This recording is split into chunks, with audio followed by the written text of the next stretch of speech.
And I said, there's a difference. And it's knowing that difference. She said, I've never heard that. Yeah. Check it out. So maybe she will, maybe she won't. But, you know, ASAP happened? similar ain't the same in all cases. Gets confused though. He's gonna call me back ASAP. But, you know, You always gotta watch. that's got to be symbolic. They've got to be correct, and they've got to be symbolic, What's the matter with it? and mean what they're supposed to A mean. little bit skinny. You know, I thought she had a blockage in her intestine, but it was, close only counts in horseshoes, hand grenades, and atomic bombs, but they had run a bunch of tests. and that's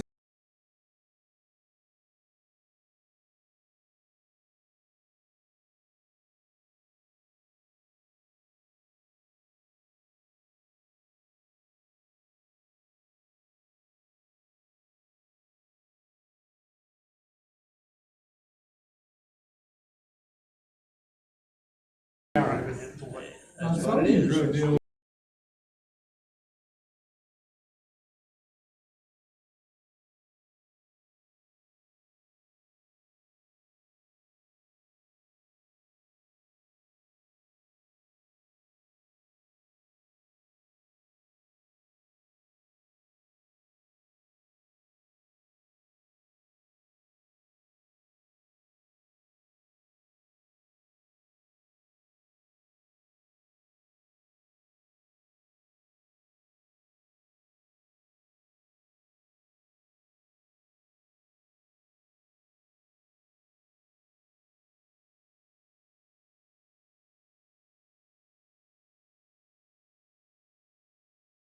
It's a four. Hey, good to see you. How are you? Yeah. Engine. Hi, nice to see you. How are you?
Get our meeting started. First off, as always, hello Marilyn, come on in. We were waiting on you. Good to see you, Marilyn. Thanks for coming. Let's get signed in. Okay, as always, we start out with the prayer. Can I get you to lead us in the prayer?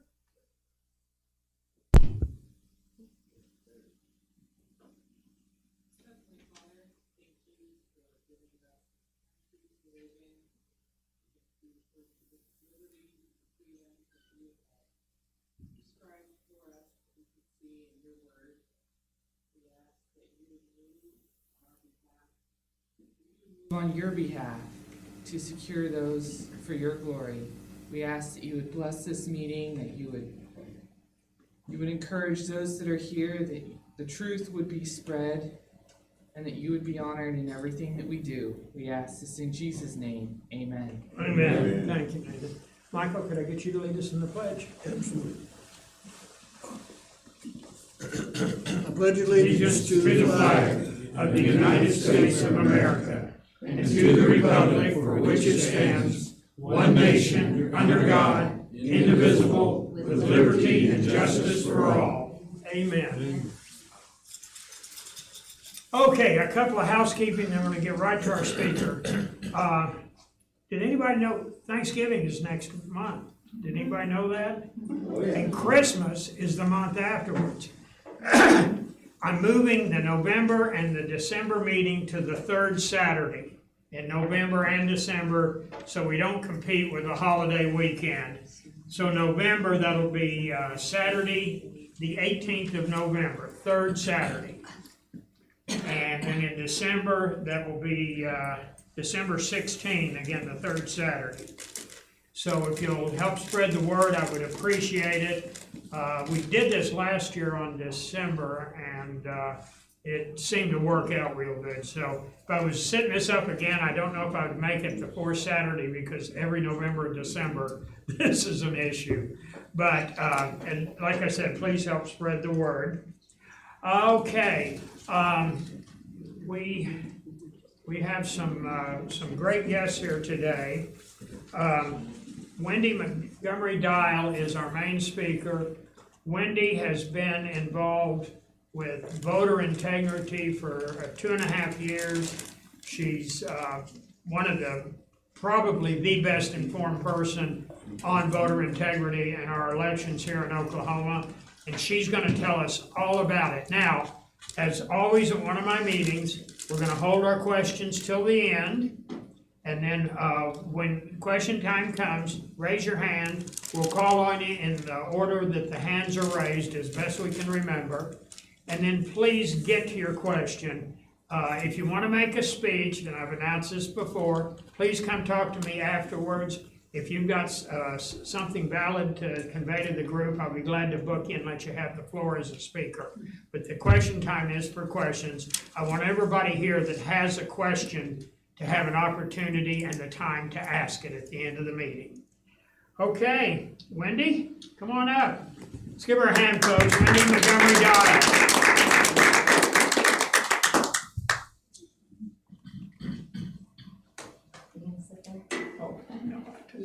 Sit over here so I can see the video.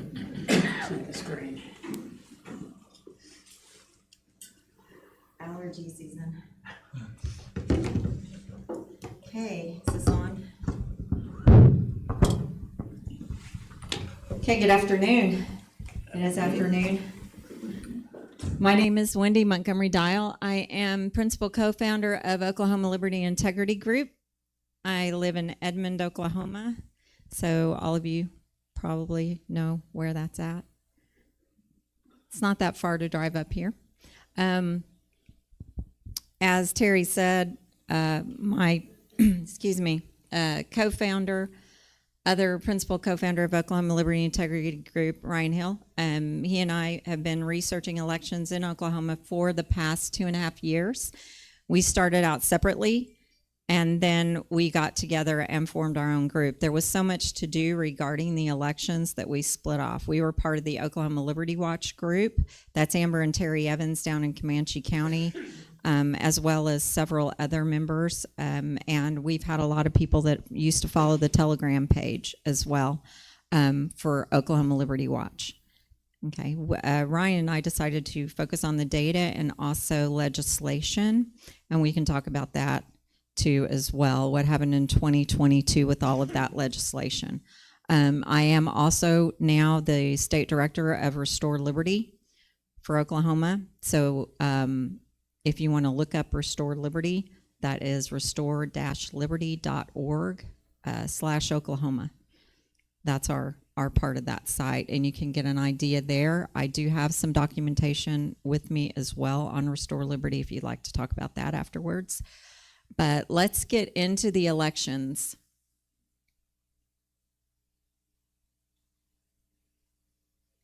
Okay, so I start out with a disclaimer on this, and I feel that that's pretty important because with all of the data and all of our analysis that we've done, we do get questions about this. So we have a longer presentation too. By the way, I'm doing the short presentation for you guys today. Okay, we have our data and the information that we've collected spans over 2.5 years, and I could be up here talking for 2 hours, and you guys do not want to sit through that, right? So we're going to go through the important things. It's all important, but you have to prioritize information, right? So for the citizen, This abbreviated presentation is based upon Oakland's work since November 4th, 2020, looking into the public information available on our elections in Oklahoma. We do not claim any expertise in the field of elections. Now, someone has told me recently that they looked up the dictionary definition of expertise, an expert, and looked at me and said, Wendi, you're an expert. I'm like, yeah, no, I'm still not claiming that. Anybody that researches anything for 2 years could be considered an expert, right? But based upon all the anomalies we found, we call for investigations into our elections by officials with subpoena power to collect and analyze more information than we have access to. We make no accusation of wrongdoing on any individual person in this presentation. We would like answers and believe the citizens of Oklahoma deserve full transparency into our elections. How many of you guys know who Noah Webster is? When you become entitled to exercise the right of voting for public officers, let it be impressed upon you on your mind that God commands you to choose for rulers just men who will rule in the fear of God. The preservation of our government depends on the faithful discharge of this duty. If the citizens neglect their duty and place unprincipled men in office, the government will soon be corrupted. Laws will be made not for the public good so much as for selfish or local purposes. Corrupt or incompetent men will be appointed to execute the laws. The public revenues will be squandered on unworthy men, and the rights of the citizen will be violated or disregarded. If our government fails to secure public prosperity and happiness, it must be because the citizens neglect the divine commands and elect bad men to make and administer the laws. I think it was psychic. Okay, so for Oklahoma Liberty and Integrity Group, why are we so focused on our elections? Because according to the Declaration of Independence, the founders stated the biblical truth that God gave man free will, and with that comes the right to choose their governing officials. Free and fair elections are vital to our freedom and maintaining our God-given inherent rights. We focus on election integrity and are asking for investigations into our elections for these two of many reasons.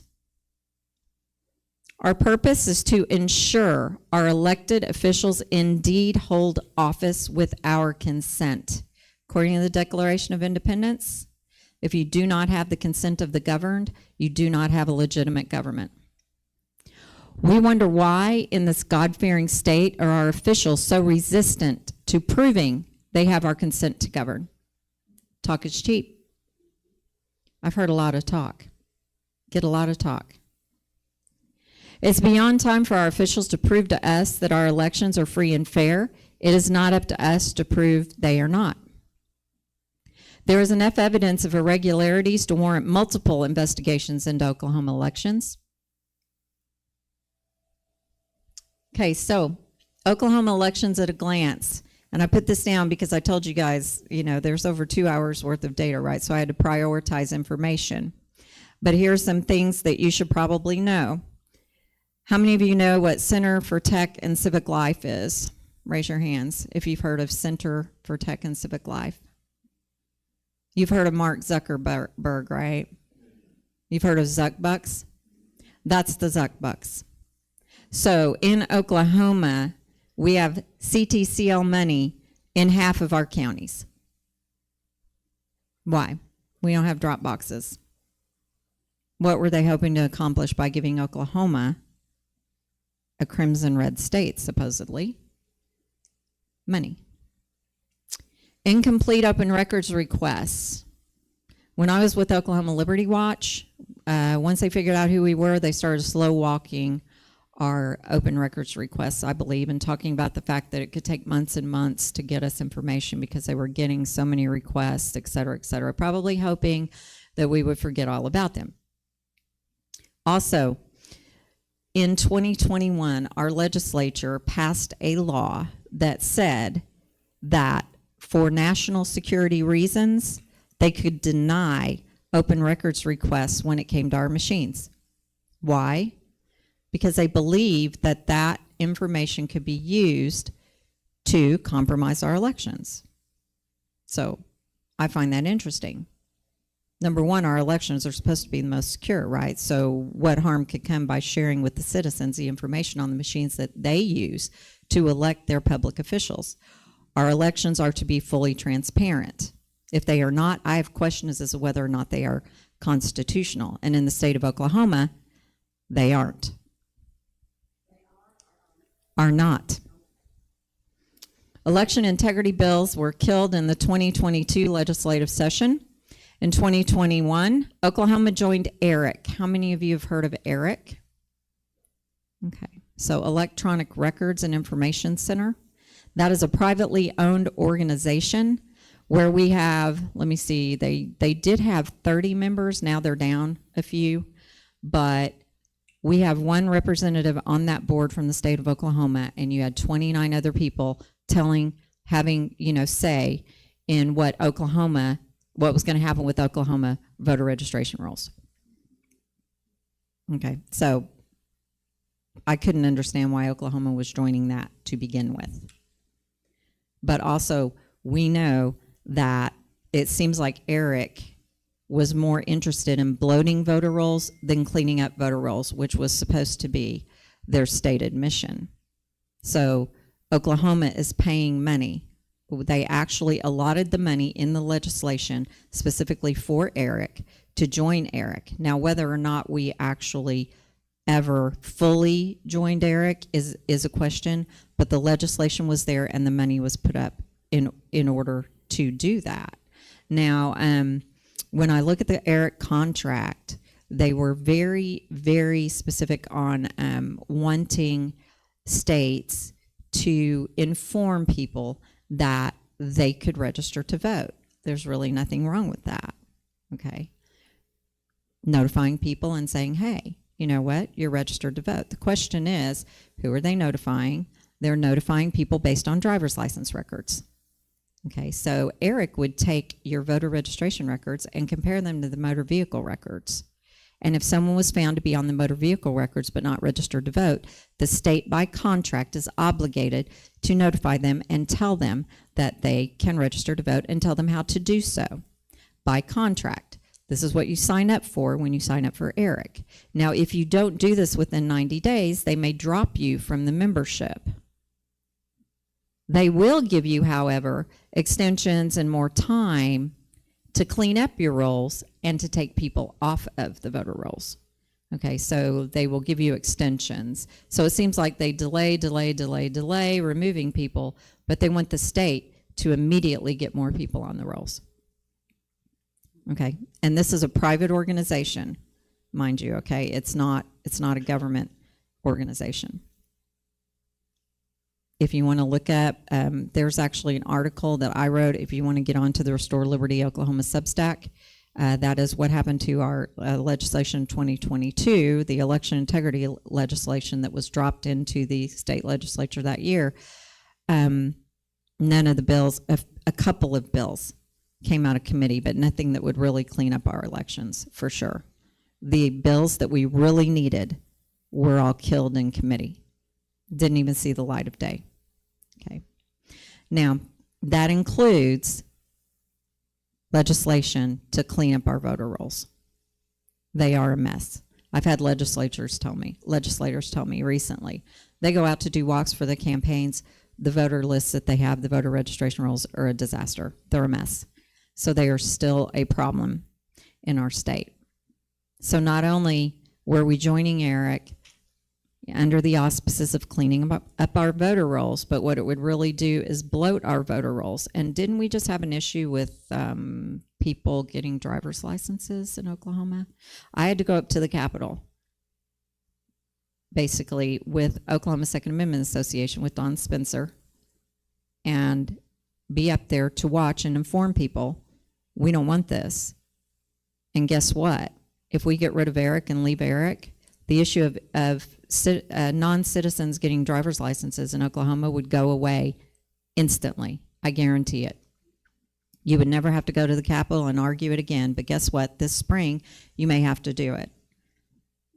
We did not withdraw from ERIC as we wanted to last spring. We had legislation dropped to do that. Nathan Dahm, as a matter of fact, dropped a clean bill to simply repeal the legislation that got us into ERIC in the first place. It was carved up, cut up, told to have guidelines on it. I'm like, there are no guardrails to ERIC, guys. Okay, there are no guardrails to that. All they have to do is drop the name and come back, and we deal under another name, and we are dealing with the same situation. Okay, so they withdrew the legislation from the floor, but it sounds like they are wanting to bring it back up again in the spring regarding the non-citizens and the driver's licenses. So I'm trying to inform people and tell them we need to repeal ERIC. Until that happens, until the complete absolute repeal of that law happens, where we don't join multi-state voter registration companies, we're going to be fighting this every single year. The two are directly connected. And if you look at states that give non-citizens driver's licenses, you will see the connection between the bloated rolls and the driver's licenses. Okay, so it's not rocket science. So, also, we talked about they passed a bill to keep information regarding the heart intercivic scanners from the public. That was in 2021. With Oklahoma Liberty Watch, we knew that was coming. We knew we needed to get our requests in for the machines before November of 2021, because they passed that in 2021, where they decided to hide the information from the citizens regarding the machines that we use to elect them. In November of 2022, this is really interesting. We have split ticket results in precincts for the governor's and lieutenant governor races in a record GOP straight party voting year at 40%. So 2022, do you guys think that people would be less engaged or more engaged than they were in 2018 in our governor's race? More engaged. We've got parents going to school boards. We've got issues with critical race theory coming into the schools. We've got people just generally up in arms about things, right? In 2018, none of this was on anyone's radar, was it? Okay, so we get into 2022, we get into the governor's race, and there are precincts in the state, in Oklahoma County, where I live, it's Cleveland County, actually, just right below us, around the Norman area, where there are numbers that make no sense. If we've got people voting straight party GOP in 2022 in November, I did. Did you guys vote straight party? Okay, so you would expect to see very similar results in the governor and lieutenant governor's races, right? Precinct to precinct to precinct. We have precincts where we have the lieutenant governor on the Republican ticket getting far more votes than Governor Stitt. How does that happen in a straight party voting year? 40% of the ballots were straight party tickets. The numbers make absolutely no sense. I'd kind of like to know what's going on with that. We have machines breaking down in Oklahoma County. The machine in my precinct actually broke down. I got a phone call right after I left from somebody else that came in behind me to vote. She said, Wendi, the machine's down. I said, what do you mean? I just left. It was up when I left. And she said, well, it's down. And I'm like, okay, well, are you staying there and watching your ballot? What are you doing? She said, no, I actually have to go to dinner. Okay, so if the machine breaks down in your precinct, guys, don't leave. Stay and watch your ballot, please, because she said they were collecting ballots, and they were promising people that they would run those ballots when the machines came back up. I don't know those people that are working in my polling place, really. So you're just going to trust somebody with your ballot that they're going to run it through. Okay, I mean, I'm a trusting person, but, you know, that's my vote. We also have an increase of 8% of registered voters over 2018, but 33,101 fewer votes cast in the governor's race. Once again, do you guys think there was less interest or more interest in the governor's race? Did y'all want Joy Hoffmeister? Okay. That should answer that question. Now, this is a slide from, how many of you have heard of Captain Seth Keshel? Okay. I got permission from him to use this. I ran this calculation in Oklahoma County because Oklahoma County is supposedly red in a crimson red state, right? Well, for whatever reason, they're trying to convince people that it's about ready to flip. Now, in 2020, we have the Biden vote percentage gains. This is a sample of major metropolitan counties, the gains from 2016. Okay, so we have over on the, that's your left, you have very blue counties, okay, across the country. All right, blue counties, Baltimore City, Maryland, Bronx County, New York, Hinds County, Mississippi, and Orleans Parish, Louisiana. So these are Democrat strongholds. Biden's vote gains in those Democrat strongholds were pretty marginal, I guess, until you get to Orleans Parish, which I guess is New Orleans. But about 10%, right? In Georgia, the Biden vote percentage gains in crimson red Georgia, in crimson red counties, or Democrat counties in a crimson red state. 28% in Fulton County, which is Atlanta, 22% in DeKalb County, 38% in Cobb County, and 45% in Gwinnett County. This is Georgia in 2020. Do those numbers make any sense whatsoever? When compared, you compare blue to red, and I can't explain this. For Oklahoma County, which is Oklahoma City, our number for that is 25.6%. I'm trying to find 25.6% more people in Oklahoma County that would have voted for Biden in 2020. Okay, so voter registration rolls. What's the deal with our voter rolls? We have 207,000 registrations without an application date. Those should be purged. They're not. Those are not valid registrations by the laws that exist in Oklahoma. Those are not valid registrations. There was a small canvass in Oklahoma County that documented problems with information at 60% of the addresses where they door knocked. 60% of door knocks got issues. There were discrepancies between who was living there and who was registered to vote on the rolls. We have a voter given credit for voting in a future election. That's called the time traveling voter. Amber Evans caught that, by the way. It was pretty awesome. I don't know. I mean, it's not even like 2024 yet, right? So how someone got credit for voting already in 2024, and this was 2021 when she caught this. Yeah. Let's see. Absentee ballot requests from Wisconsin show up in a Logan County mailbox. That's a picture of them on your left. The only thing Oklahoma and Wisconsin have in common are that we are both members of ERIC. Although the state election board will try to tell you that we are not. We actually didn't join ERIC. I mean, the law was passed, the money was given, but we didn't actually officially join ERIC.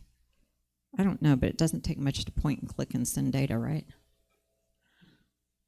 By the way, those ballots, that information has been sent up to election integrity people working and lawyers working in election integrity in Wisconsin.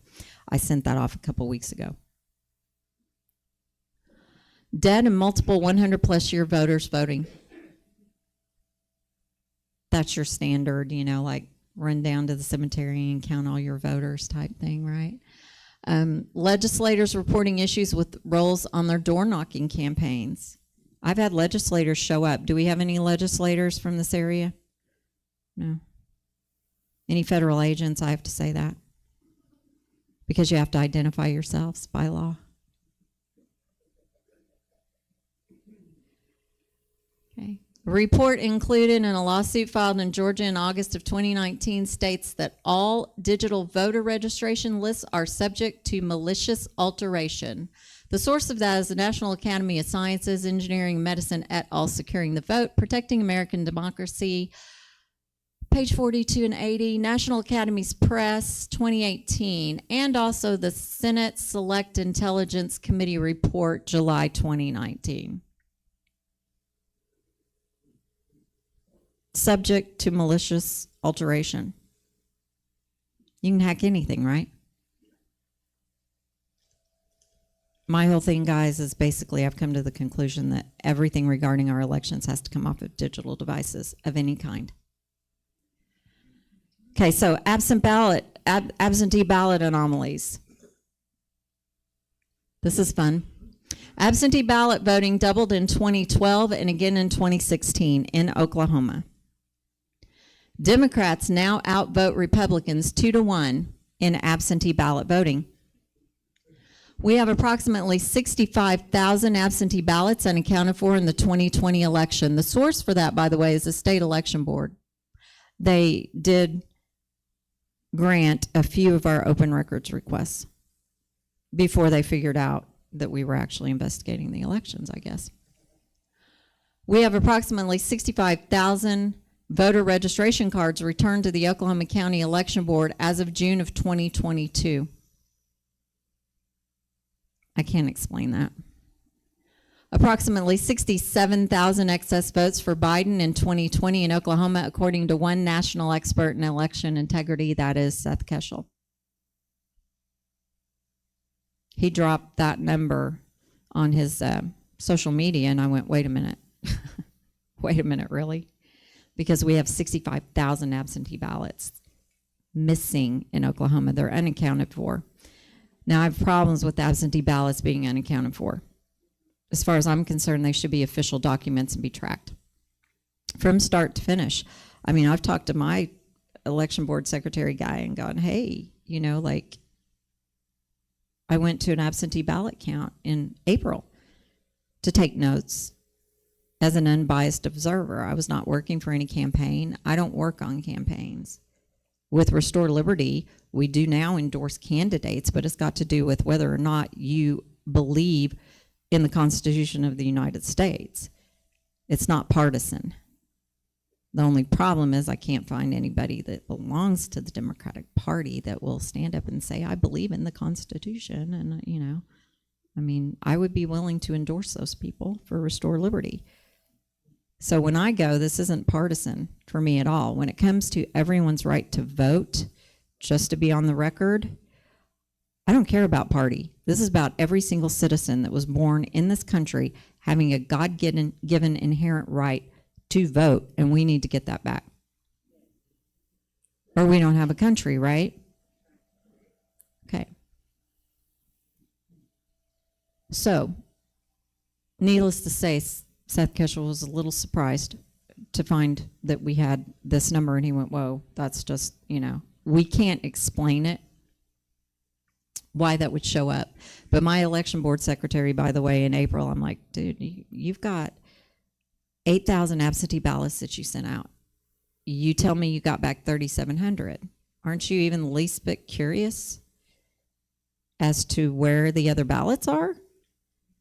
Oh, no. Some people go in and vote on election day. Some people do this, some people do that. I'm like, yeah, well, some people do a lot of things, but you don't know for sure what's going on with those. I just think they should be more secure.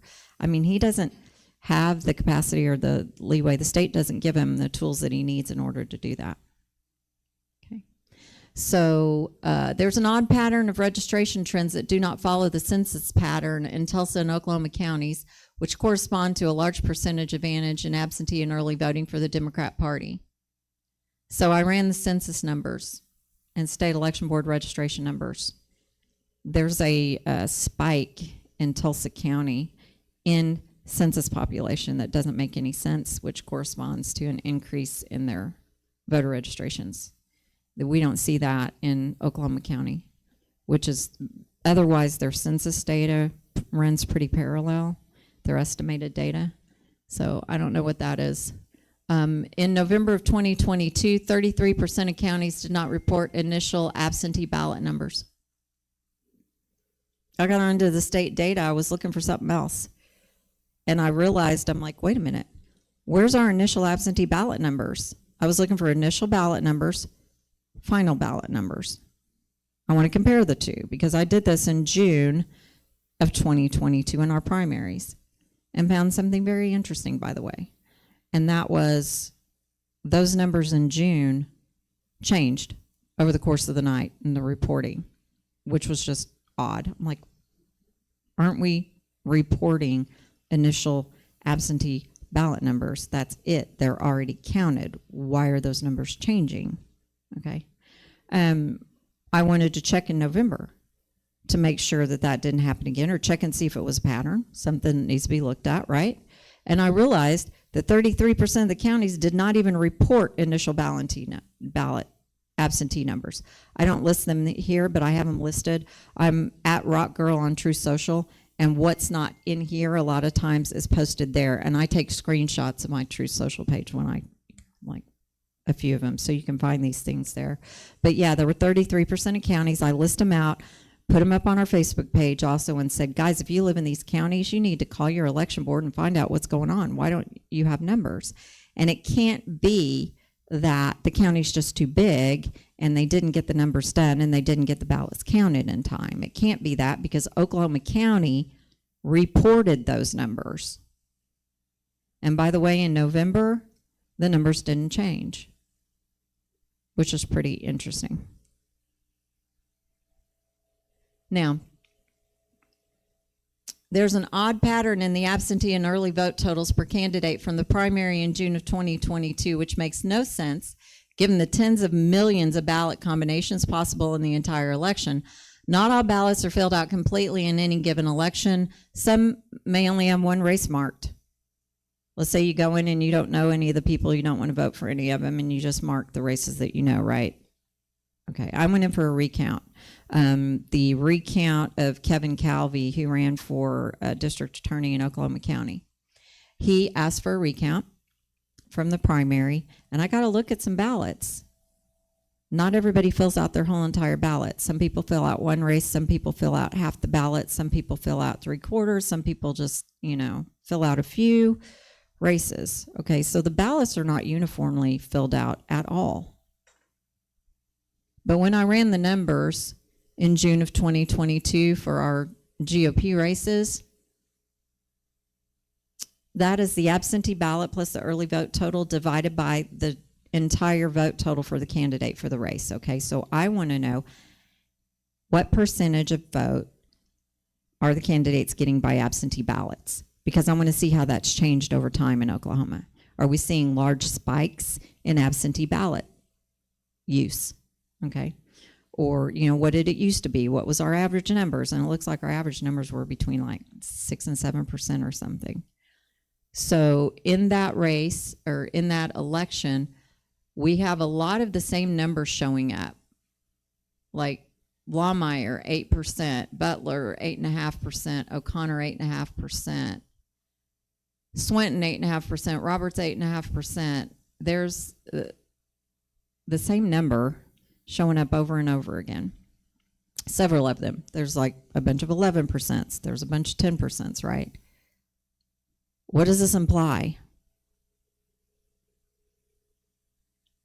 This is a primary. My ballot's not going to look like yours. We are going to support completely different candidates, likely, maybe.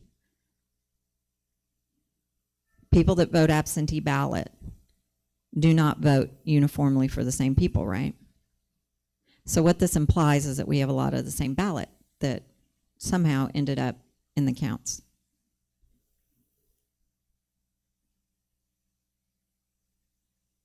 Now I said implies, right?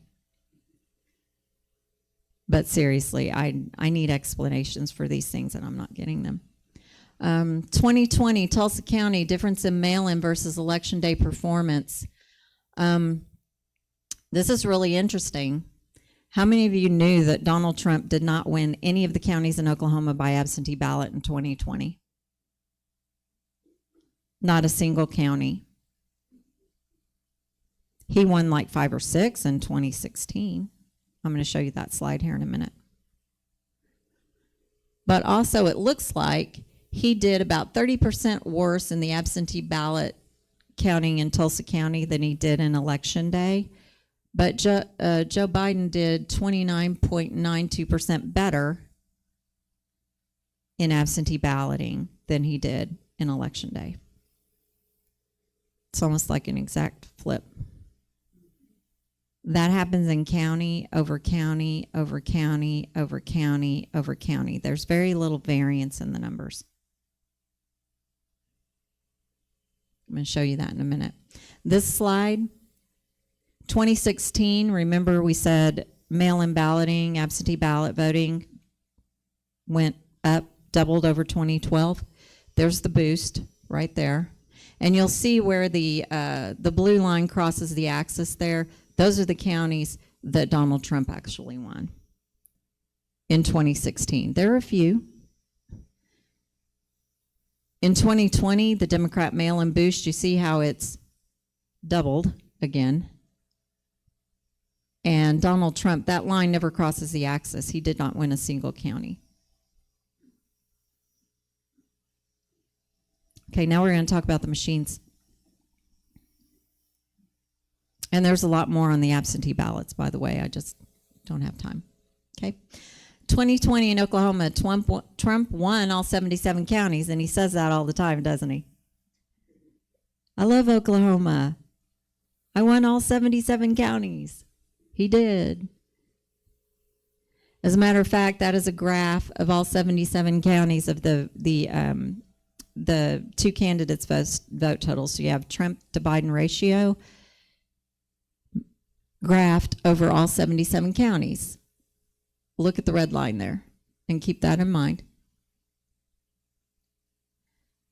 The below graph there, that's Smith's graph of the 2020 election over all 50 states in Washington, D.C. So our voting pattern in Oklahoma is almost identical to the pattern that Smith drew up. We don't have an explanation for that. I don't know what's going on there, guys. By the way, I'm a geologist. I minored in physics. I'm looking for graphs with scatter data in our elections. I can't find them. There's no scatter plots. These curves draw themselves. So up on the top left there, that is the Norman mayoral race. Bottom graph, OKC mayoral race, 2022. Top there is Stitt versus Hoffmeister. Bottom is Mark Wayne Mullen versus Kinder Horn. This is data that we collected ourselves and graphed. I don't have any explanation as to why that would occur over and over again. As a matter of fact, it got to the point where Ryan's like, why are we even collecting this data? Because it all looks the same. We have school board races that look like that. I mean, it doesn't matter what races we look at. They look like that. I mean, I'm looking for anyone at this point to give me an explanation of that and how that occurs in random elections. Okay, so I'm going to move over here and read off of this because it's a little small up there. So for Freedom to Tinker, June 21st, 2023. How many of you guys have heard of J. Alex Halderman? If you've been paying attention to election integrity. Okay.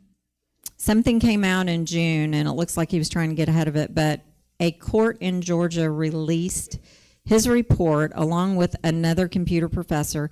J. Alex Halderman is a computer professor out of Michigan. He tested machines about 10 or 12 years ago, wrote up a report for Congress. He's testified before Congress. He said, guys, these machines are horrible. They're very easily hackable. We can, manipulate these things very easily. He was asked by a plaintiff in a lawsuit in Georgia in 2019 to examine the Dominion voting machines in Georgia. Okay, so he did, along with another computer science professor. They wrote up a report, gave it to the court sealed it in 2021, but not before they allowed him to share his report with CISA. That's our cyber intelligence group for Department of Homeland Security.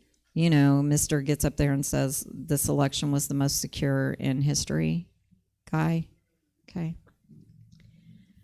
So in 2021, he was allowed to report to CISA the results, and that was it. It only went to CISA, nobody else. Then the report was sealed until June of this year when it was released by the judge.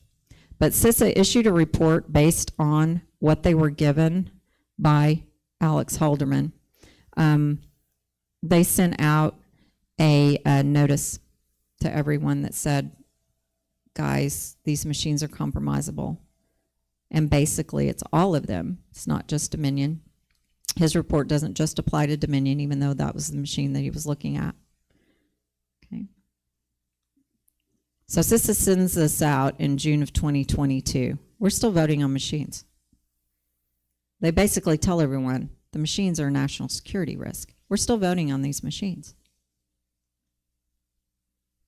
I mean, state to state to state, according to the U.S. Constitution, who determines how elections are conducted? The states, right? So the federal government cannot tell us to get rid of our machines. It's a state-by-state issue, all right?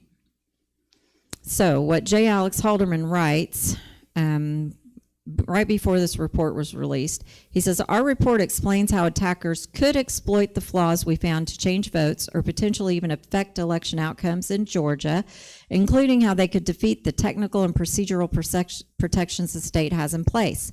While we are not aware of any evidence that the vulnerabilities have been exploited to change votes in past elections, without more precautions and mitigations, there's a serious risk that they will be exploited in the future. Okay, so the report was filed under seal on July 1st, 2021 and remained confidential until today. But last year, the court allowed us to share it with CISA, the arm of DHS responsible for election infrastructure through the agency's Coordinated Vulnerability Disclosure Program. CISA released a security advisory in June of 2022 confirming the vulnerabilities, and Dominion subsequently created updated software in response to the problems. Good for them, right? Good. Georgia Secretary of State Brad Raffensperger has been aware of our findings for nearly 2 years, but astonishingly, he recently announced that the state will not install Dominion Security Update until after the 2024 presidential election, giving would-be adversaries another 18 months to develop and execute attacks and exploit the known vulnerable machines. So the sources for that: Center for Information Technology Policy, Princeton University, Freedom to Tinker, Security Analysis of the Dominion ImageCast X by J. Alex Halderman, June 14th, 2023. CISA, ICS Advisory, June 3rd, 2022. Special Senate Select Committee on Intelligence reported July of 2019. That's not me saying this. This is them, not me. From the 96-page full report, Part 1, entitled The Overview. This is Halderman's 96-page report that he gave to the judge. Attacks could be implemented by malicious actors with very limited time and access to the machines. Principal findings: there are critical vulnerabilities that can be exploited to subvert all of its security mechanisms. Malicious software can be installed with temporary physical access or remotely from election management systems. Counterfeit tech cards can be made that can unlock the systems, allowing anyone with physical access to install malware. Using root privileges, attackers could exploit the election definitions file and spread malware to all counties and across an entire state. Audit logs can be altered simply by opening them in the text editor application. Vote stealing malware can be installed remotely from the EMS by altering the election definition file. Likely more vulnerabilities in the software that couldn't be determined in this study. He says he didn't have time. He had more tests that he wanted to do. He didn't have time. The court gave him a date to turn the report in. So the sources for that: Curling versus Raffensperger, Georgia State Court, filed August 2019, Halderman Report, National Academy of Sciences Report 2018. So the main conclusions of this report: the Dominion machines in Georgia were not sufficiently secured against technical compromise to withstand vote-altering attacks by bad actors who are likely to attack future elections in Georgia. These adversaries include foreign actors and domestic political actors. Now, why would they worry about domestic political actors? I don't know. Their issue was that people in lawsuits across the country were going to get access to the machines. And once they got access to the machines and the software and everything else, they would know how they work, right? Well, if somebody that doesn't like us very much, we have, issues with that, right? Even in our own government. It's a problem. The machines can be compromised to the same extent and as or even more easily than the machines they replaced. As a matter of fact, the vulnerabilities are even easier to exploit than on the old systems. So remember I told you Alex Halderman investigated and examined machines 10 or 12 years ago? That's what he's talking about. He expected to see improvements. He didn't see any. As a matter of fact, they were worse. Despite the addition of a paper trail, the malware can still change individual votes in most election outcomes without detection. That's a problem. Even the most risk-limiting audit can only assess an election outcome, not whether individual votes were counted as intended. When hand-marked paper ballots are used with appropriate precautions in a risk-limiting audit, they can provide high confidence that individual votes are counted as cast. Now, here's the problem with that, though. We got to make sure we're counting all real money and not monopoly money with real money. That means you have to make sure all your ballots are authentic. No grand conspiracies would be necessary to commit large-scale fraud, but rather only moderate technical skills of the kind that attackers who are likely to attack Georgia elections already possess. These vulnerabilities can be used by partisan actors to cast doubt on election results and suppress voter participation and cast doubt on the legitimacy of the election results. That's a problem. You get people not believing their elections are secure or, safe or whatever. You get people dropping out. Then what happens? Whoever votes gets to decide, and then people aren't even keeping an eye on how the elections are being conducted anymore, right? That's a problem. People can exploit that. Concurring findings by the National Academy of Sciences, Engineering, Medicine et al. In Securing the Vote, Protecting American Democracy. National Academies Press, 2018. Now, I remember watching a few congressional hearings. I used to live watching the news, guys. I had the news on for noise in my house all the time. I'm not a soap opera person. I don't watch that stuff during the day. I don't watch a lot of things. I used to have the news on all the time. I watched congressional hearings where both Democrats and Republicans were sitting there talking about these machines, talking about the issues, talking about the vulnerabilities. And the state still would not do anything. As a matter of fact, there's more machines being used now rather than less. So you may wonder, how does this potentially apply to Oklahoma? I've been talking about Georgia. How does this apply to Oklahoma? Well, I called up my county election board and got a very nice volunteer worker that had worked there for years and years. And she still volunteers. And she gave me a lot of information regarding how these machines, work. And that's when I went, oh no. Problem's bigger than I even thought. So, Oklahoma's election software is unique to Oklahoma. Manufacturer of the machines, Hart InterCivic, wrote it especially for the state. State election board's proud of that. Hey, we've got, custom software. No other state has our software. Well, who cares if it's secure? Oklahoma election system is statewide, planned for after Help America Vote Act passed, to be implemented by 2006, controlled at the state level, and set up like a wheel, with the main device in the center and the county election machines hardwired as hubs. Precinct machines add to the system. So you guys know you have your precinct machines. You take your precinct machines in to the county runs the numbers, and the state election board gets those numbers from their machine, right? All are programmed using MBBs, or in layman's term, thumb drives. The MBBs store the counts on each precinct machine and are plugged into the county machines on election night after the polls close. During the evening, the state machine scans all 77 county machines, looking for results being entered through the MBBs to the county machines.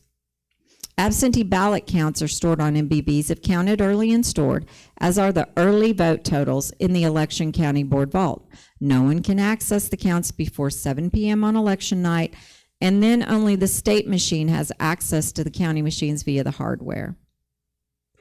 So my source for all of that is the Oklahoma County Election Board, State of Oklahoma Plan for Implementation of the Help America Vote Act of 2022. Did you guys even know that the state had a report on how to implement the Help America Vote Act of 2022? Do you guys know what the Help America Vote Act is? It's a program. Because the federal government cannot tell the states how to conduct their elections, they offer us a lot of money to implement their recommendations. And their recommendations were, in the Help America Vote Act, to put machines in the states. Now, there are a lot of people still working on elections in Oklahoma that were around back then, helped develop this plan. In this plan, interesting thing is, they discuss motor voter.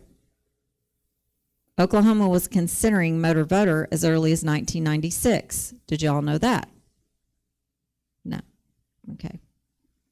They realized that that probably would not go over well. Maybe later.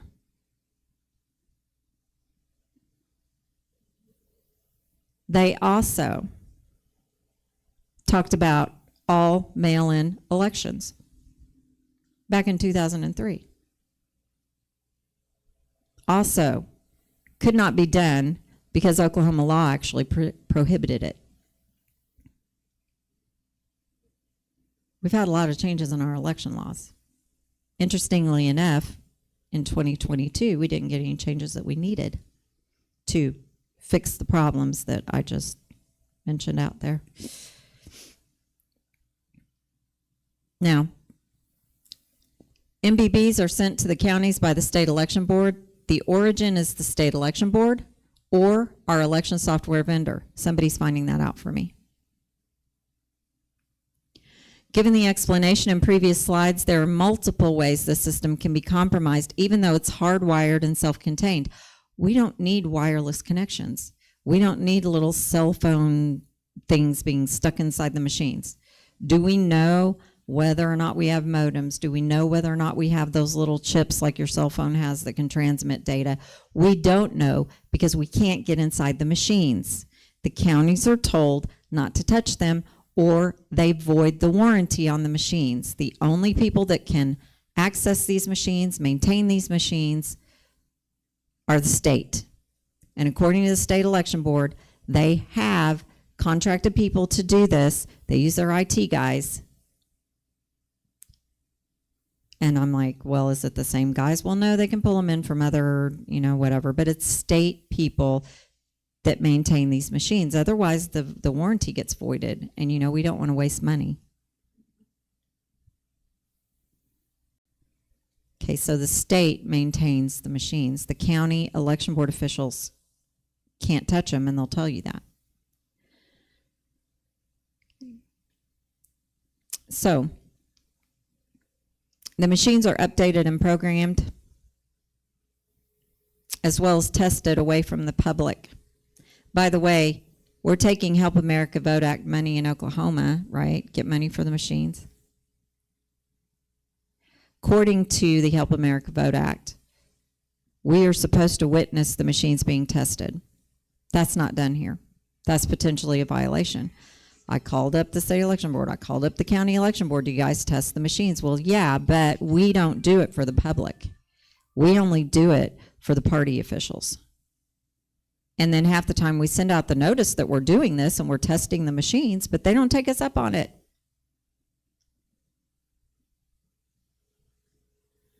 Okay, so they're supposed to be tested before every election using the mobile ballot boxes, the thumb drives, which, by the way, are unique to each precinct and come to the counties labeled.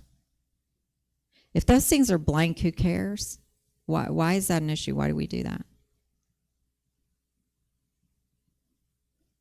Why doesn't the county label the MBBs when they stick them in the machines and then say, oh, okay, well, we stuck this one in this machine? Why did they come pre-done? I don't have any reason for that. It's a question I ask, but, you know, seems to me to be a lot of work that could be done at the county level that's being done at the state level. It's indeed possible that no person in Oklahoma, including the people who maintain the machines, would be the wiser if the thumb drives had malware installed on them, unless they were looking for it. Nobody in Oklahoma has to know anything about anything with this type of system, right? You can have these things coming into the state already compromised. Nobody's the wiser unless they're looking for it, right? This is why it was important for me to find out, well, how do the MBBs come to the state? Do they come from the manufacturer? Do they come from, somewhere else? Who's touching them before they get to the counties? Now, recently, I had my computer broken into through two-factor authentication.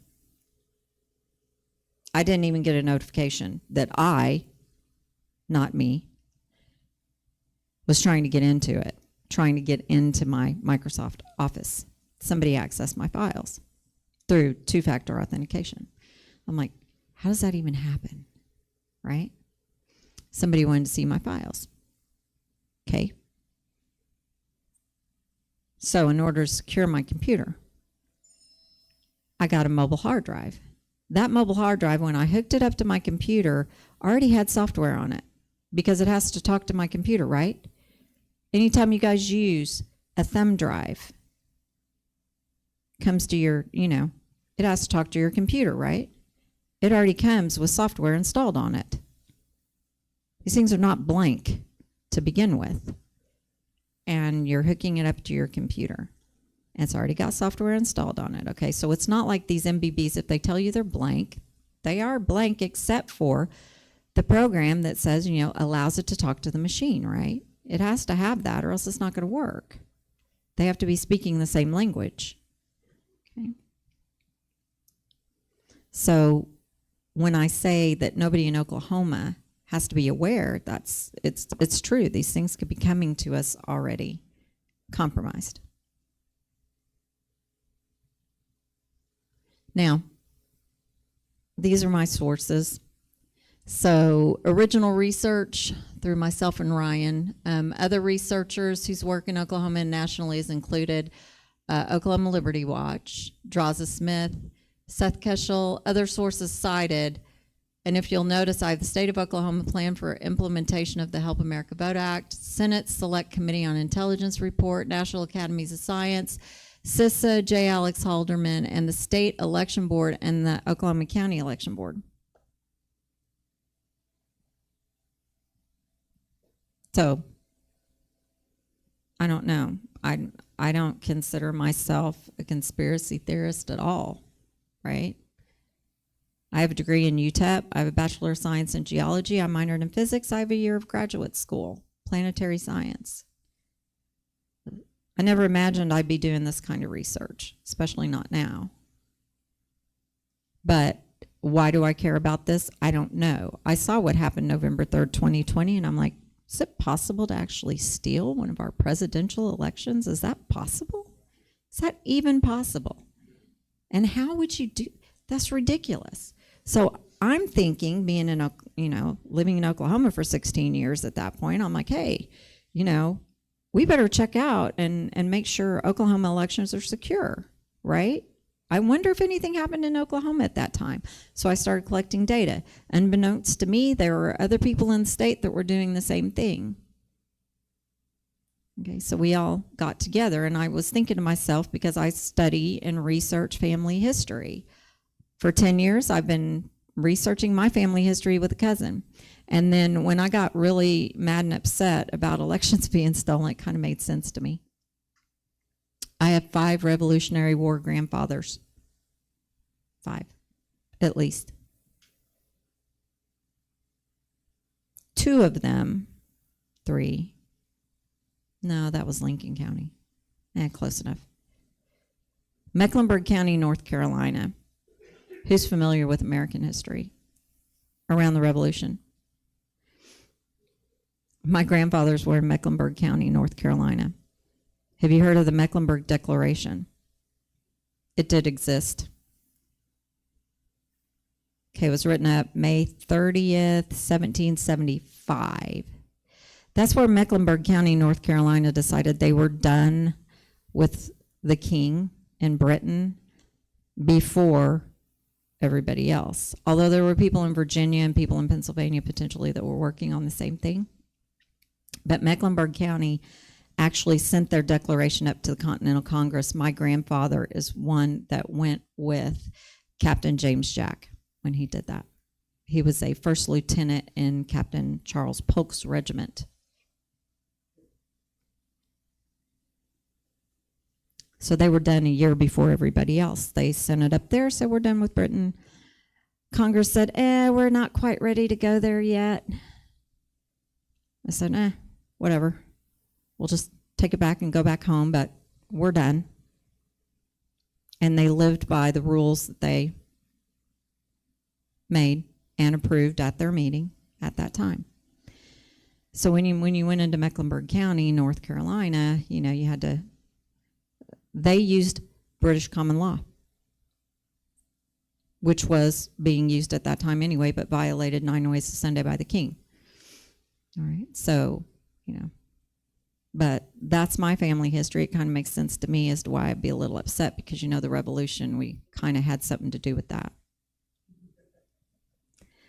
My, great uncle, which is my grandfather, who was in Mecklenburg County, his brother was the Reverend Joseph Montgomery, married to Benjamin Rush's sister.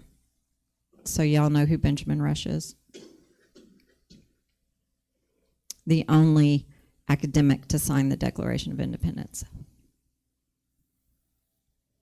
Rachel Rush Boyce was her name. They got married in 1770, had a son, That's working at family history. It's very important. So I always recommend when I give these talks for people to look up your histories. You may be as shocked and surprised as I was, because my dad had no idea. This is 5 generations ago, and if you don't talk about these things in your family, it gets lost, right? After 3 generations, people will forget. My dad never knew. I was able to tell him, though, before he passed away, which was kind of important to me. But why do I do this? Why won't I stop? I'll never stop. Ever. Until the elections are fixed and people's votes are counted as cast and people actually have their voice back. Their inherent God-given right to determine who represents them, the consent of the governed. The Declaration of Independence, very near and dear to my heart. DNA is a thing. Constitution of the United States, near and dear to my heart. Constitution of Oklahoma, I have it here. Article 3, Section 5. We are entitled to free and fair elections. Period. Free and fair. Free means no interference. We're taking federal money for our elections in Oklahoma. I don't know. I might consider that interference. I would also like to see, just in case y'all wanted to know, which you may not, but I would like to see the state election board audited. They've gotten millions of dollars from this program. I want to know where it's going. Just like every other program, every other federal program, right? Every single office, to me, in Oklahoma, I mean, needs to be audited, right? We have an auditor. But through Restore Liberty and myself, I'm calling for that. But I want to see the state election board's books. I want to see where the money's gone. I'm hoping that, everything's square. But there are things we have sent out. What do we do? Oh, all we wanted were cast vote records. That's all. Cast vote records is very simple. It's just the order that the votes were reported in, So Texas, I think, gives their citizens that. We sent out a request to all 77 counties, and eventually we got back the same regurgitated answer from the county election boards, who were waiting on the state election board to tell them what to say, which is, according to this new law that we passed in 2021, our security people are telling us that this data could be, an intelligence risk. National security, people could like mess with the elections. If we give you the CBR data. So we have elections that are not transparent to the people now. I mean, I don't know about you guys. Do we have any computer programmers in here? Because eventually, every once in a while, we get them. Computer programmers? No. I'm not either. That's a foreign language to me. So if you threw up the software that these machines use on the screen here, I wouldn't be able to read it anyway and tell for myself what the software was doing, right? What it's programmed to do. I would have to rely on someone else to tell me. Now let's go back to the Revolution, Mecklenburg County. My family helped start some of the schools. One of them became University of North Carolina at Chapel Hill. Samuel Eusebius McCorkle was my grandfather's nephew. He sat there and he taught little kids in the charity school how to read. Why back in the 1770s and even before that were ministers teaching children to read? And back in Scotland, my family, the Montgomery family, is from Scotland. Why? Why were they teaching kids to read? So that no one could lie to them about what was in the Bible, so that they could read it for themselves, so that they would know for themselves what it said. If I have to rely on somebody else to interpret computer program language for me on a machine that's, being run and counting my vote, do I consider that a free and fair election? I have to rely on somebody else to tell me it is. I can't audit that process myself. I can't see what it's doing. I can't read what it's doing. I can't witness what it's doing. Okay? That, for me, is a problem. All right. So we have machines that CISA has told us are national security risks that's counting our votes. We have issues with bloated voter rolls all across the state. They're not being cleaned up. We have state representatives that are going around saying, oh yeah, the voter rolls, they're a mess, with their own experiences being out there and door knocking. So if you guys have any questions for me now, I will answer them. Terry's going to come up. Let's give her a big hand.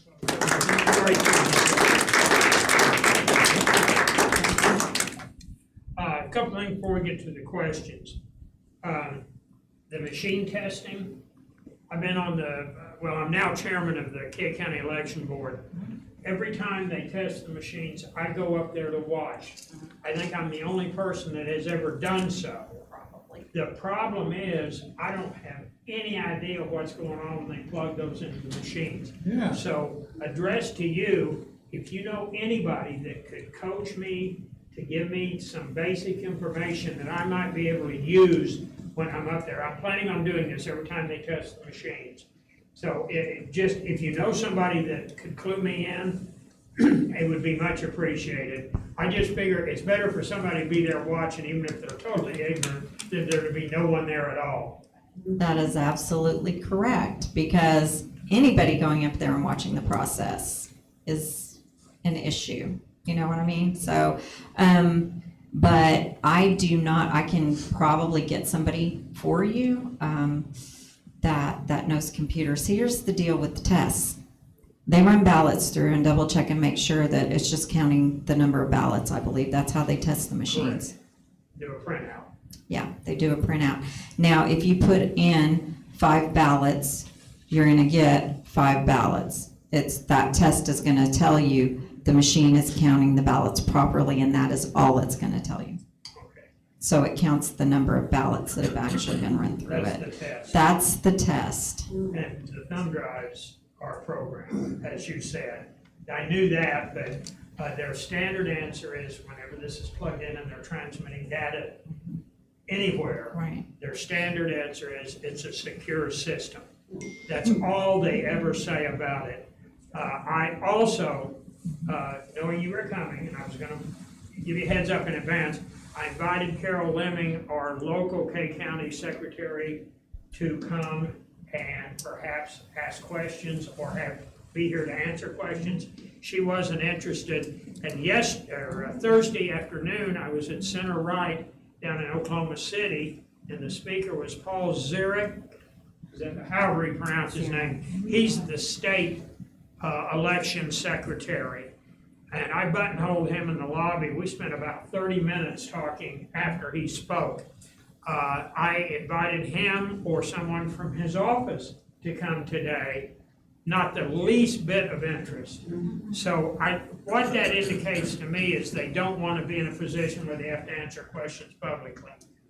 There may be other reasons. I'm sure he's a busy man, but still, I told him right up front, I said, I'm in contact with a lot of grassroots here in Oklahoma, and there is a vibrant and growing movement to go to paper counting.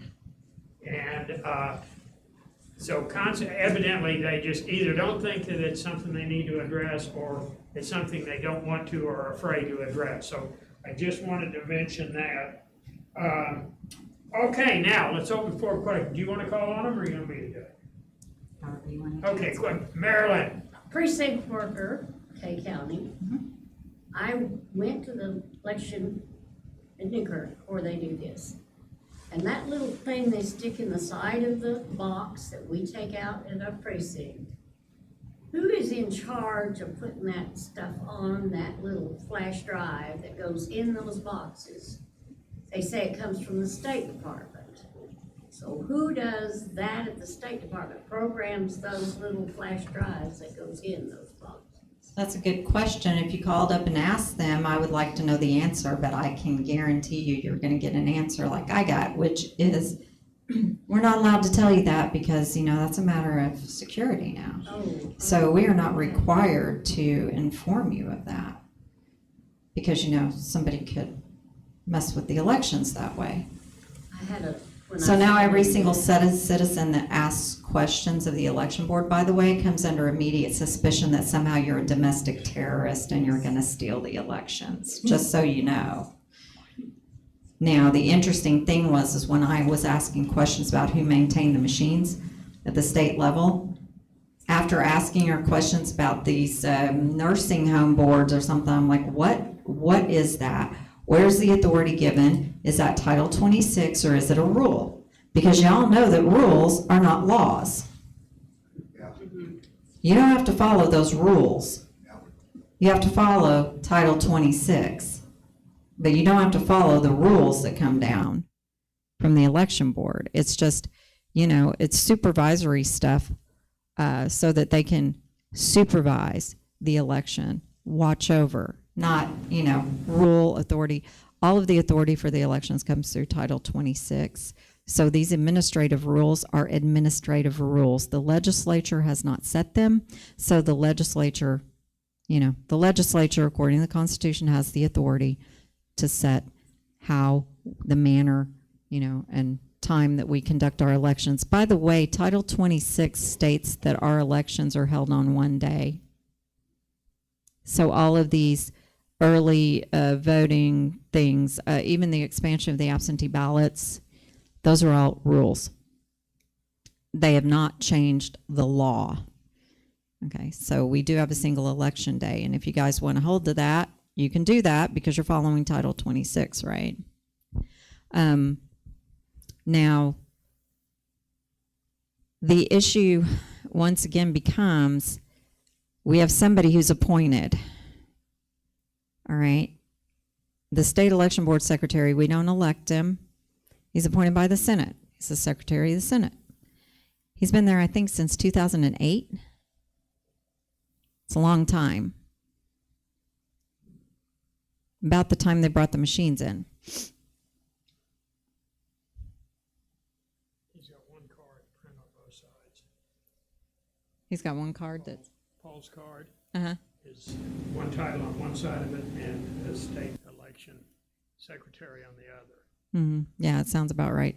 So, yeah, but I'm not surprised that he wouldn't be interested in coming. The interesting thing was I ran into the lieutenant governor and he was trying to get me a meeting with him. So, yeah. But yeah, no.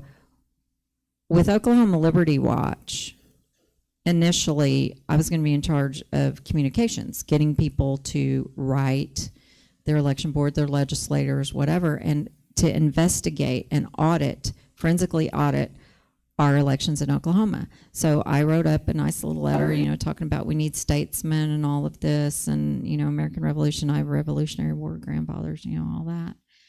And people, I asked people to make it personal to them. They started sending this off. And about a week after that or so is when they stuck up on the election board, they have this letter, okay, that's written, that was tagged up to the top of the page. So that as soon as you got on the page, you could sit there and see how our cybersecurity people in Oklahoma said that our elections are all secure and this, that, and the other. And I kind of laughed. I was like, really? I don't find that coincidental. The interesting thing is that letter is also on the North Dakota Secretary of State's website for elections in North Dakota. I'm like, why does North Dakota care what Oklahoma thinks about our elections here? They need to worry about theirs there. By the way, they have an all digital system right now in North Dakota, just so you know. That is not auditable, and that scares me. If I lived in North Dakota, I would be scared. You go in, they scan your driver's license. They do not have voter registration rolls, okay, to be bloated, but they go in, you go in, they scan your driver's license, you vote electronically, it's counted electronically, and there's like no paper trail. I don't think. That's scary to me. All of this vote by phone, really? Things disappear in cyberspace. They can tell you anything they want, right? Everything's manipulatable. So that's worrisome. Is there another? Yes. We have paper ballots, all we need to do is eliminate the machines and get honest people to count. Yes, we do. We have paper ballots here in Oklahoma. The machines count them, and it's the machines that count them that are the problem. Now, in Oklahoma County in January, we're trying to get someone in to do professional hand ballot training. So she will be there. Oklahoma County GOP is bringing her in from Georgia, interestingly enough, from Georgia, to do this training. And I'll give Terry the information on that, or Ken Warner will send it out to all the GOP chairmen, to the counties across the state, hopefully, you know. And my idea was to have all of the GOP chairs or vice chairs show up for this training so they could take it back to their counties and train people in their counties to do it. That to me sounds like a good idea. I also suggest that every single county have a canvassing group ready to go after every single election to canvass the elections on the ground, because that's the only way you prove that there's an issue with the elections. The way the system is set up right now, you know, and the resistance to investigations through the state, through the officials, you know, the only way to see what's going on is on the ground after the election. You go in, you knock on somebody's door and say, did you vote? Did you vote by absentee? Did you vote in person? And that's it. It's all you need. Besides the fact you check and make sure the voter registration is accurate at their address. But that's the only way to really prove the issues besides running the numbers. Yes. Question in the corner back there. Yes, sir. Yeah, I've got a little background in computer programming. I took it in when I was 50 years old back. But anyway, Good. The programs change every 5 years anyway. So the information that you go into school is obsolete. That's how fast it goes. But I remember after Trump won the election in 2016, they had this college professor look at the Dominion machines, and he put a flash drive in there and a thumb drive, and show how easy it was to manipulate those machines then. But then as soon as it was over, when buying one, all of a sudden nothing to see here. Everything's okay. But I was wondering if they could take a committee with all the evidence that they've been exposed to these Dominion machines not working. They should go to the electors and say, since we're using the machine, it's evident that they are wrong, that they easily could be programmed. So can someone do that and just say, demand that we go back to the state? Yes, actually, the thing was, can we demand we go back? Yes, actually, in Oklahoma, our Constitution says all political power is inherent in the people. Right? Doesn't say all, just some people, a few people. All political power is inherent in the people. And when I speak around the state now, sometimes Jaron Jackson comes with me. He has a remedy for this. It's called the Oklahoma State Constitution. Okay, so all political power is inherent in the people. So if the people get together and determine they want something to happen, you notice your public officials, they're violating your rights. This is the evidence. This is the Constitution. These are the maxims. Do you guys know what legal maxims are? Legal maxims are awesome. It's common law. You walk into the court, they don't argue it because it was stipulated to, 1,500 years ago or something, English common law. Those aren't even argued in court. They are just automatically stipulated to. Okay, so you go in and you notice your officials, please fix our elections. Notice them. Help America Vote Act violates our rights to free and fair election. You're bringing in the federal government into our elections. They're interfering with all of this and this program money and suggesting we have these machines and all of this other kind of stuff. Okay, so the people, there are things that definitely that the people can do. All political power is inherent in the people. So if people get together, you can make anything happen, right? You go to your officials, you go to your representatives, you say get rid of the machines, you go to your county officials, because county officials are actually held accountable for this as well. If you take an oath to the Constitution, you're accountable. Actually, if people knew how accountable you were, they would never run for office. More questions? Yeah. You're next. All right. Mr. Volker, you're up.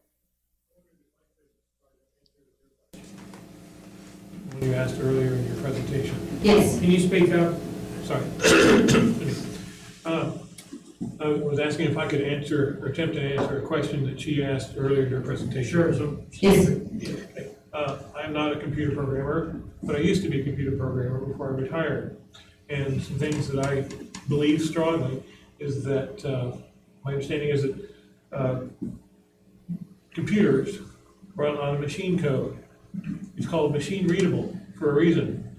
What people write is human readable code. By the time it's compiled in such a form that the computer can use it, any serious program cannot be read. It's virtually impossible for a human to read it. So you could go get a machine, you could get the code off the machine, but I don't think it'd do anybody any good. You couldn't read it, can't be done. Okay, not that it can't be done, but it would take kind of like cracking a password that's 128 characters long. Could be done if you've got millions of years. That's kind of like a multi-bit password, basically, you'd have to interpret and break. So that's one thing. The other thing is that you could not develop a test for these machines that could not be bypassed by code. You could write any code, it'd be very simple, that it gives you correct answers on any date except for the date of an election. And then it just puts the votes in any form and count that you want to provide in your code. And it would be impossible to find in the code. You couldn't find it. Well, I've always heard. Did you say that was the case? I'm saying it's hacked. I'm saying that that's how the program is designed. Well, I'm using hacked in such very a way general. that it would pass any test that you would come up with, and it'd be very simple. It's way over my And head. it's, and Yeah, you can write software to do literally anything, right? Yeah. are pointless.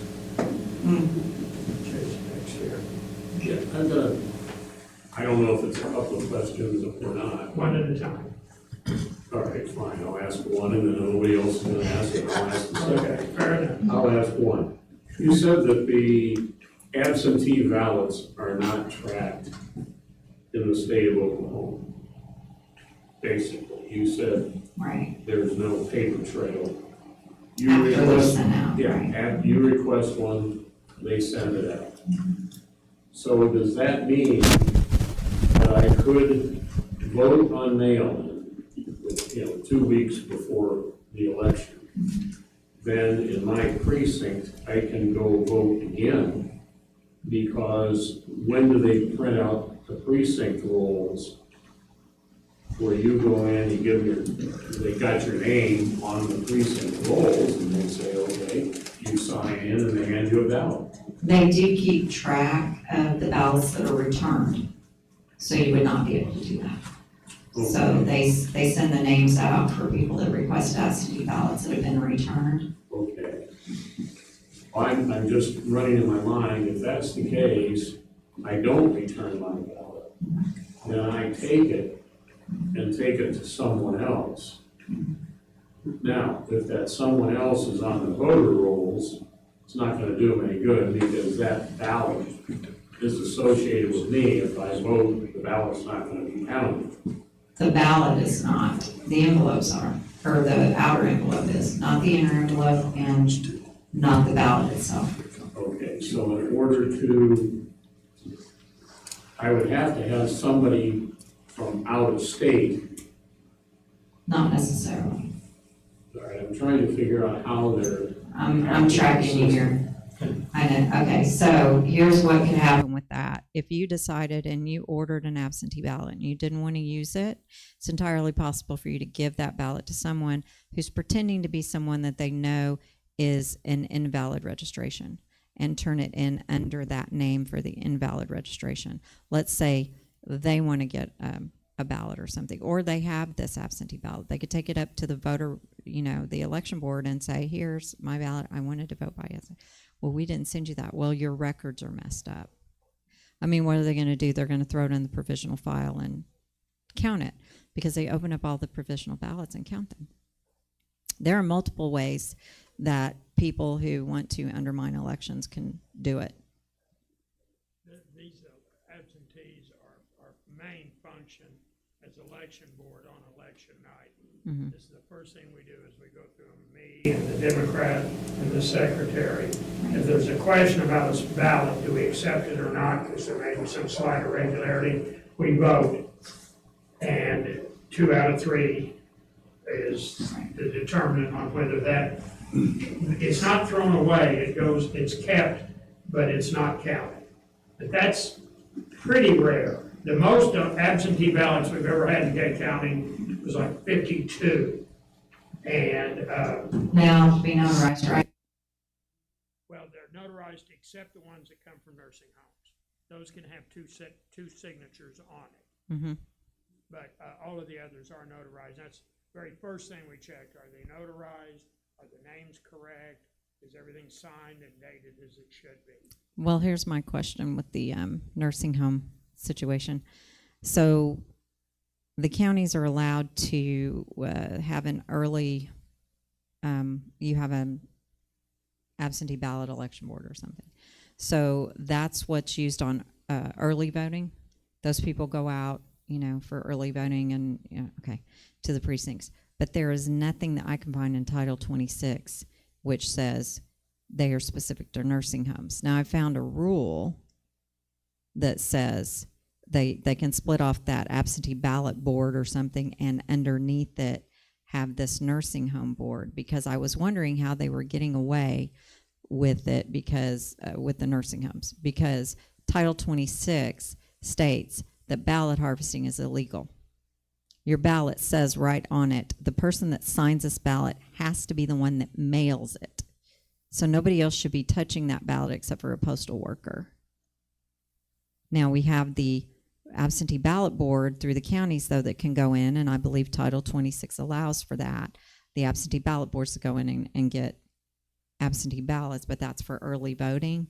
But they've branched that off now to be like this nursing home board. So you have people that go in and collect, and it seems like out of just one or two, there's special nursing homes where they go in and a person from the board goes in and collects these ballots and then brings them back. I always have issues with chain of custody anyway, but if you got one person doing something, but I'm still trying to figure out how that fits in with Title 26, because Title 26 doesn't specifically say they can do that. But with the harvesting ballots, because harvesting ballots is illegal in Oklahoma, by the way. Ballot chasing is not, which is what the GOP is talking about now, which basically tells me they're trying to beat somebody at their own game. I'm not sure how well that's going to work, but anything that gets people more motivated to vote registers more voters. Right now I'm paying attention to the independent registered voters in the state. It's miraculous how they keep increasing in some counties. I'm having people, at least one person, sending me county data every day. Independent registrations are increasing. This is before Robert F. Kennedy Jr. got in and decided to run as an independent. Ron? You said that the independent voter is increasing. This is my question. I am an elector. I'm not a voter. Voters are subjects. I'm an elector as defined. Yes. Okay, when I went up there to obtain my position on the roll, I was assigned, I was requested to define or to declare a political party. And for many years, I was a member of the Democratic Party, and then I decided that, that wasn't my place to be. And I wanted to be an elector, one of the people, the body politic,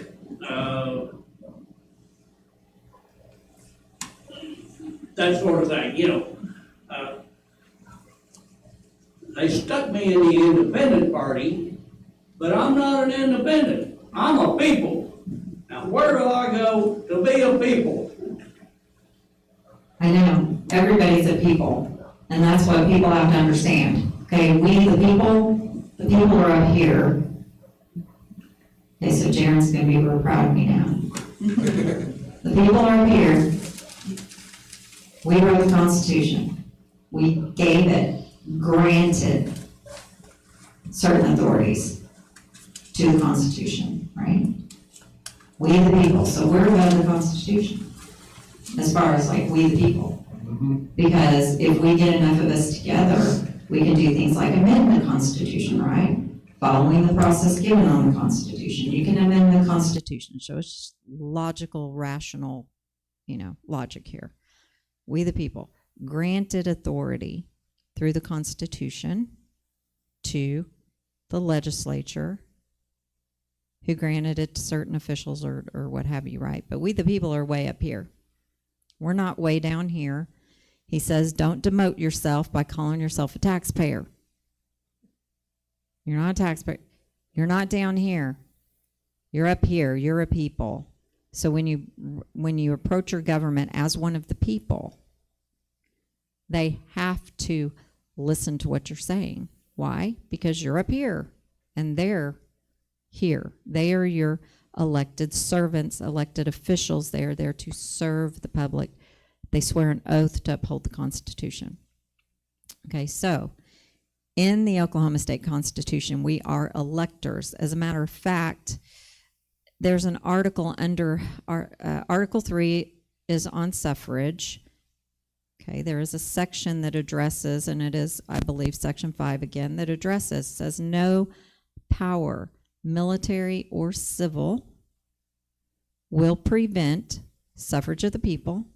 So we're always going to have elections.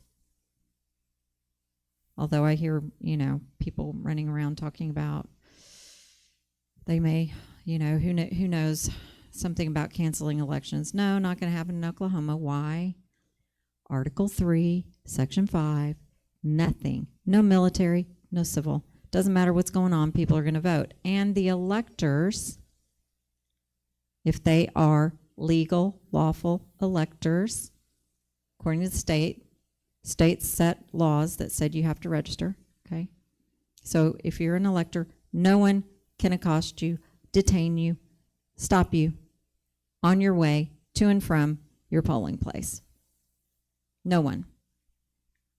Unless you're robbing a bank on the way home or you're, doing something else and you're breaking the law.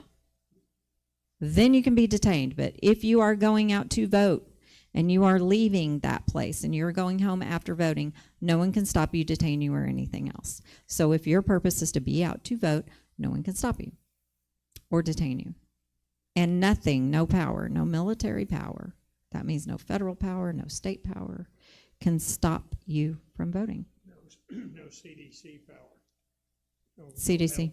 Yeah, no CDC power, nothing can stop you from going to your polling place. Yes.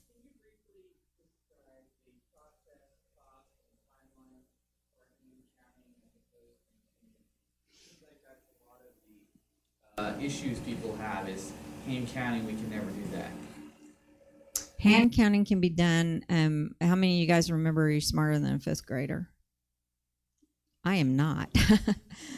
Fifth graders are smarter than me. I substitute teach and I'm in public schools. Okay, so I actually at the high schools and the one high school that my kid attends.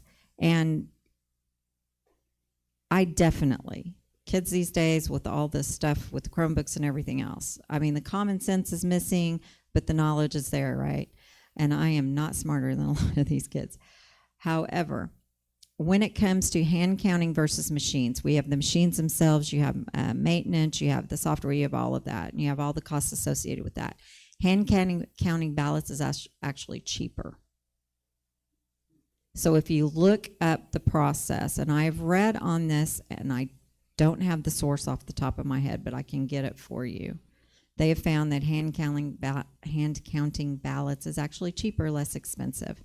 Because what you're going to do is if you hand count these ballots, it's going to be done at the precinct. So it's going to be through workers that are already volunteering there anyway. There's no need to buy or maintain machines. You have people's heads and they can use them. You can pay them or not that day. It's kind of like jury duty. Like there are certain people in elections that are authorized to be paid by the state and other people who are not. So you could have volunteers and have people come in and watch the hand counting. Anybody that wanted to, that could fit, I guess, in a polling place that wanted to observe the process could do so as long as, they're not bothering the people counting. But yes, I have seen numbers to the effect in other states where they have found and run the numbers. It's cheaper to hand count. One more question. I have the, when they come in and they just show their registration card, you have no idea, they're just showing the registration card, you look on the rolls, and that's what they're going by.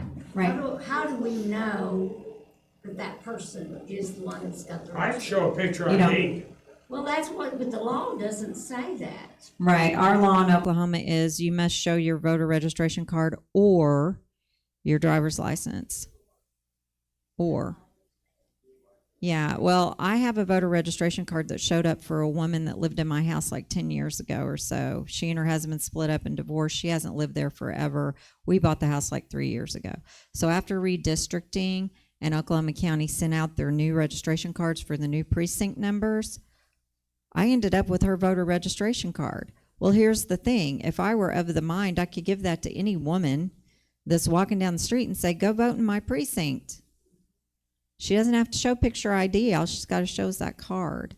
And I've heard from people across the state that say some people have received 5 of those cards in their mailbox.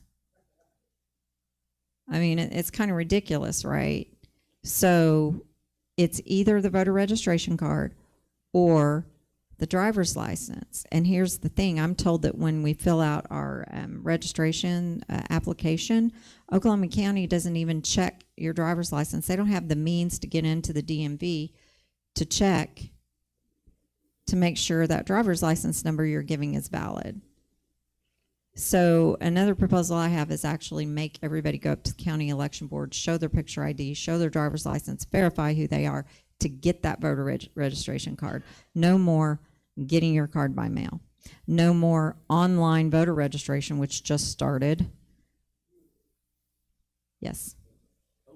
Hi, McBlair. Have you ever seen the movie, the Robin Williams movie, Man of the Year? Wait, we're not discussing movies. You About have how a easy it question, is ask a to hack question. voting machines. It's a movie about hacking voting machines. We're not discussing movies. If you've got a question, ask your question. But it's a question about that. I haven't. No. Yeah, if you haven't checked that movie out, because these corporations are corrupt, they hack. Okay, that's enough for movies. Okay, folks, let's give her a big hand. Sorry, it's 1:45. We got a couple more announcements, and then we'll wind it up. Thanks a lot, Wendy. Thank you. Great presentation.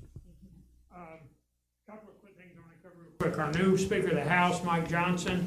I've heard nothing but good things about him. He's solid 2A.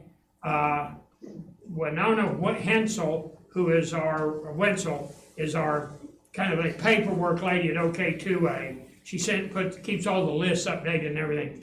She has a personal friend who knows this guy since junior high school, and according to her friend, he's been a straight arrow his entire life. So I think we've been blessed by the Lord with a speaker. Well, time will tell, but I'm much more optimistic, and it's definitely an upgrade from our last speaker. If you are in need of ammo, I would recommend shopping and buying as soon as you can. Lake City, which is the largest ammo manufacturing facility in the country in Missouri, 2 weeks ago they canceled all commercial orders. All of their production is going to the government now. So less supply, what usually happens to prices. And then a few days after that announcement, they had that mysterious explosion at the Hornaday plant, killed one lady. So if you need ammo, I would recommend, I just bought some, and a day or two after I bought it, it went up 10 cents a round. So just word to the wise. Now, a couple of announcements. Connie, come on up. Everyone, this is Connie Thayer. She is one of the infamous, or is it famous, Trump girls. And she's got an announcement about a fantastic program I just heard about. Microphone's up there if you need it. Okay, yeah, I'm not very long. Yeah. Okay, this organization is called National Veterans Flagpole United, and on the table there you might have seen these forms. If you know a veteran that needs a flagpole, if they live in an apartment or if they live in a nursing home and they can't have the flagpole installed in their yard, these people will present them instead with a wooden flag or a metal plaque. So this can be for any veteran. So that I wanted to call your attention to that. And one other thing, on the next Sunday, the 5th, they are going to do, they're going to install 22 poles on one day. and that is to promote awareness for the 22 veterans that take their life on a daily basis. So if anybody can be in the Enid area next Sunday from like 9 to 2 in the afternoon, I'm going to give Terry the information so he can put it out.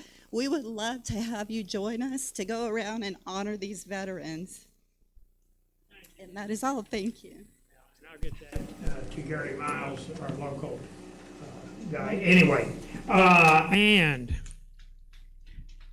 yeah, Nathan Volkers, our K County GOP Vice Chair. The K County GOP has got a fundraising event going on, and it involves a gun. It's all yours, buddy. Thank you. I'm Nathan Volkers. I'm the Vice Chair of the K County Republican Party here. And right now, until next Saturday, we are raffling off a rifle, an AR-15, for a donation to the K County Republican Party. We are trying to be a force for liberty right here in K County with school boards, city councils, county commission. We want to make a difference because that is where a lot of our liberties are getting taken away. And this is a rifle. It comes with a sight, some ammo, a couple of extra mags, and a year out at the Rifle and Pistol Club. We also have a meeting on the 30th of November that I would ask every one of you to come to. It's going to be at Pioneer Tech, and we are having a couple that are January 6th defendants that are from Texas. They were at the Capitol. They were praying. They were assaulted by police officers, and they'll tell you their story, but they have started an organization to help the families of the J6ers that are being put in prison. And so if you could come to our meeting on November 30th at Pioneer Tech. If you have want any more information, I've got cards. You can go to our website, kcountygop.com. Thanks. And let me add to that, the site is a red dot site, an Athlon, so this is a high-end site. You get 2 additional Magpul 30-round magazines plus ammo and a 1-year membership at the Ponca City Rifle and Pistol Club, and they waive the initiation fee on that. So that's a heck of a deal. That's the best deal in the state on a shooting range. And then our last announcement, Dr. Cope is going to talk briefly about the law that OK2A got through, which allows you to use your SDA to buy a gun without filling out all the forms. Tell them about it, boss. Okay, just real quick, we've been trying for several years to get our SDA license approved to use to buy a gun. So this summer, the Department of Justice agreed that we could use our SDA license for purchasing a firearm in lieu of doing the formal background check. Some of the stipulations, this is good for 5 years, starting November the 1st, 2021.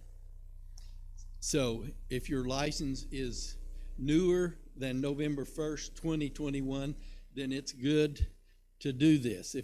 If your license was issued before November 1st, 2021, you have to wait till you get a new license. But it would be good for 5 years. Some of the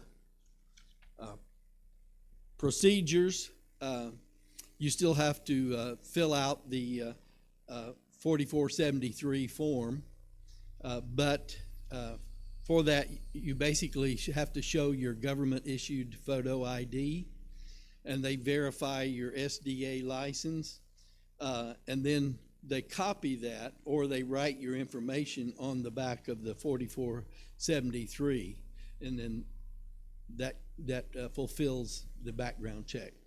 So that's in effect now. I have a few copies of this letter that they issued this summer back there on the table if you want one of those. So help yourself. Thank you, Glenn. Glenn's co-coordinator here, and I want to thank Glenn personally. I was out of town for almost a month, so when I spoke at the Second Amendment Foundation event in Phoenix. And then I spent 2 glorious weeks with family in Cottonwood, Arizona. And I really appreciate Glenn covering both my meetings last month. Thank you very much. Folks, I want to thank everybody for coming. Spread the word. See if you can bring a friend with you next time. Folks, it's getting worse and worse every day. We have to fight. When you're facing evil, you either lay down and let them put their foot on your throat forever, or you stand up and fight. We're fighting. OK2A is at the front lines, and we're making stuff happen here in Oklahoma, but we need everyone's support. So spread the word. If you don't have my card, get one before you leave. My number is 24/7. You can call me anytime. You'll never bother me calling me about anything to do with our liberty. Thank you for coming. God bless America.